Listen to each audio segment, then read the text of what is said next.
ASHBURN, Redskins Vice President of Player Personnel Doug Williams said a great many things Thursday after safety Landon Collins' introductory press conference. Two items involving linebacker and organizational thinking with perhaps what's next stood out. Ready for Ryan The Redskins added a couple of key pieces in recent days, but also lost a few players in free agency including outside linebacker Preston Smith. The 2015 second-round pick agreed to a free agent contract with the Packers this week. Smith's departure leaves Washington with uncertainty at the spot opposite Ryan Kerrigan. That is unless Ryan Anderson takes over. Anderson, a second-round selection in 2017, played in 27 games over his first two seasons. There were moments of intrigue from the burly linebacker. Not so much with his statistics: 32 tackles, 2 sacks, 0 starts. Based on the draft investment, it would seem logical the Redskins give Anderson a chance at the starting spot. The production over the first two seasons suggests the front office may target help. Washington could dip into a strong class of edge rushers in the 2019 draft if it passes on any veteran free agents, or aren't sure Anderson is ready for the responsibility. That was exactly the question posed to Williams Thursday. "That's a good question for Ryan. A damn good question for Ryan," Williams said. "I think Ryan's mentality, Ryan thought he was from day one when he got here. That's his mentality. His rookie year he was pissed that he wasn't playing last year.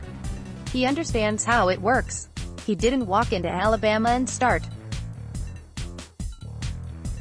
It's Ryan's time. I'm sure Ryan is ready to play. A primary focus for the Redskins in my two-round mock drafts involves an edge rusher. That won't change after Williams' comments. Anderson's potential remains, but so do the questions. Bye-bye, Brown. While Smith, Jamison Crowder, Ty Nsika and others departed via free agency, linebacker Zach Brown and defensive lineman Stacey McKee were released Wednesday before the official start of free agency. Brown, who turns 30 in October, signed as a free agent in 2017. Releasing Brown, a starting inside linebacker the last two seasons, saved Washington $5.75 million toward the 2019 salary cap. The ex-Bill was leading the league in tackles before a late-season injury slowed him down in 2017. Washington resigned Brown to a 3-year free agent contract last March. He dealt with an oblique injury much of last season. McKee, who signed a 5-year, $25 million contract in 2017, missed a chunk of 2018 with an abdominal injury. He was also buried on the depth chart behind Jonathan Allen, Darren Payne, Matt Ioannidis and Tim Settle. His release saved another $4.675 million. On the surface, the justification for both moves seems obvious. The Redskins rank 22nd in available salary cap space, $16.7 million, even after the recent activity, according to the website Over the Cap, with several roster holes remaining. Williams pushed back on such finances, first thinking, "That was not a salary cap move. That was a business decision, a team decision," Williams stated. He continued, "You got to look at this from our team, and if you notice, players got cut all over the league yesterday. Number one, you give a guy a chance this early, to catch on somewhere else. Because no. When you look at your football team, where do they fit on your football team? Do they fit your football team? You can't just carry a guy just because he was on your team. Somewhere along the line, you've got to make some tough choices. Let's discuss that decision with Brown." Williams spoke truth when he said this wasn't a salary cap decision. Coach Jay Gruden benched Brown late last season amid overall defensive struggles even when the linebacker returned from an illness that cost Brown some practice time. "You see the writing on the wall," Brown said at the time. The combination of inconsistencies in the run and pass game and, according to sources throughout Brown's time in Washington, communication issues with the coaching staff and teammates fueled the decision. Claiming Reuben Foster off waivers in December provided a potential replacement option. The Redskins have additional tough choices on deck. We haven't discussed the salary cap thing. All we discussed right now at football players. Williams said of his conversations with team president Bruce Allen and salary cap guru Eric Scheffer. Free agency is still open.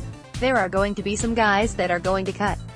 There are some guys that haven't been approached yet. We're still talking to some guys. We're just going to have to wait and see what happens in the next 3 days. More Redskins news. The Redskins agreed to a new contract with veteran cornerback Dominic Rodgers-Cromartie on Friday. An 11-year pro that played parts of last season with the Raiders, Rodgers-Cromartie signed a 1-year contract with the Redskins after a free agent visit in the morning. Terms were not immediately disclosed, but expect the deal to be team-friendly with gameplay incentives. A first-round draft pick in 2008, Rodgers has played for 5 NFL teams in his career. From 2014 to 2017, DRC played with the Giants and teamed up with Landon Collins. Washington signed Collins earlier this week to a major, 6-year $84 million deal. He will turn 33 in April, and at this stage of his career the Redskins can't expect Rodgers-Cromartie to play on the outside as a cornerback.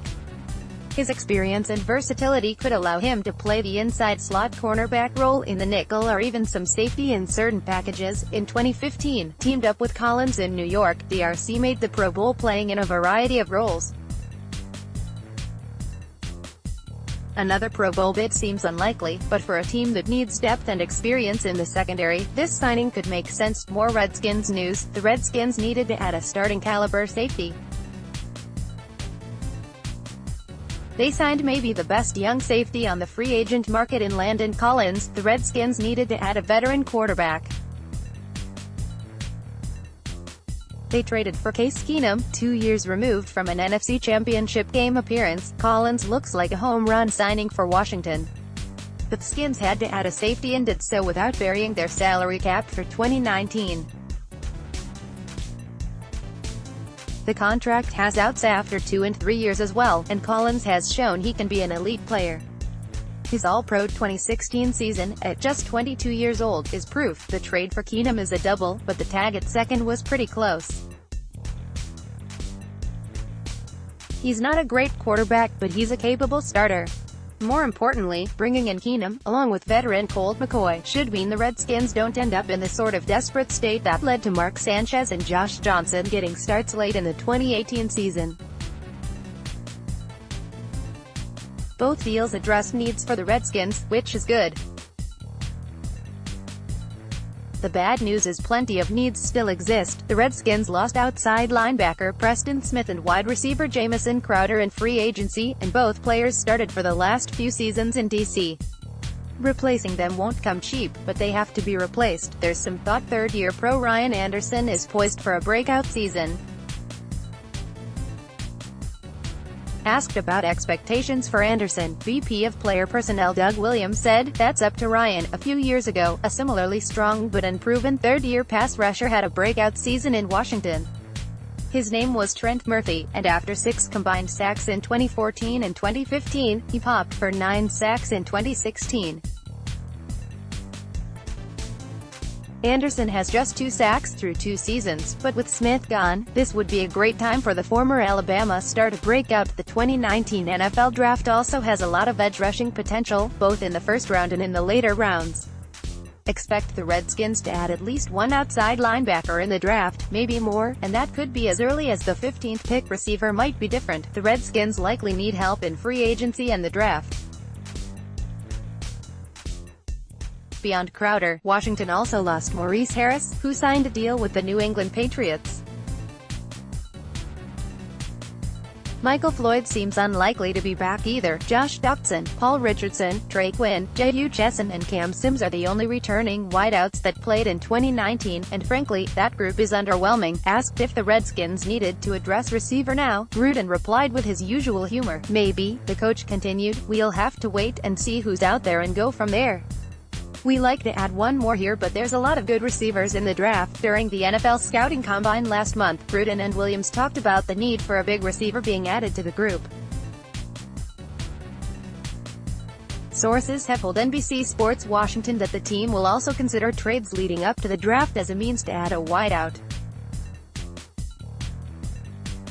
No matter what happens, Washington needs to bring in more pass catchers. The team could use both an experienced veteran and a dynamic rookie. Gruden was telling the truth about the pass-catching group in this year's draft. There are many intriguing options brimming with potential. Potential isn't enough for the Washington receiving group in 2019. They also need performance. Left guard remains a big need, but less so than edge rusher and receiver. Expect the Redskins to address all three in some capacity, and quite possibly, in that order. With Golden Tate signed by the Giants, there isn't much in the way of name recognition among the remaining WR free agents. Edge rusher is different, with guys like Justin Houston available, but the price tag for sack guys is inherently larger than catch guys. The second wave of free agency offers opportunity for teams to find value. But the rules of life hold just as true in football. More often than not, you get what you pay for. More Redskins news.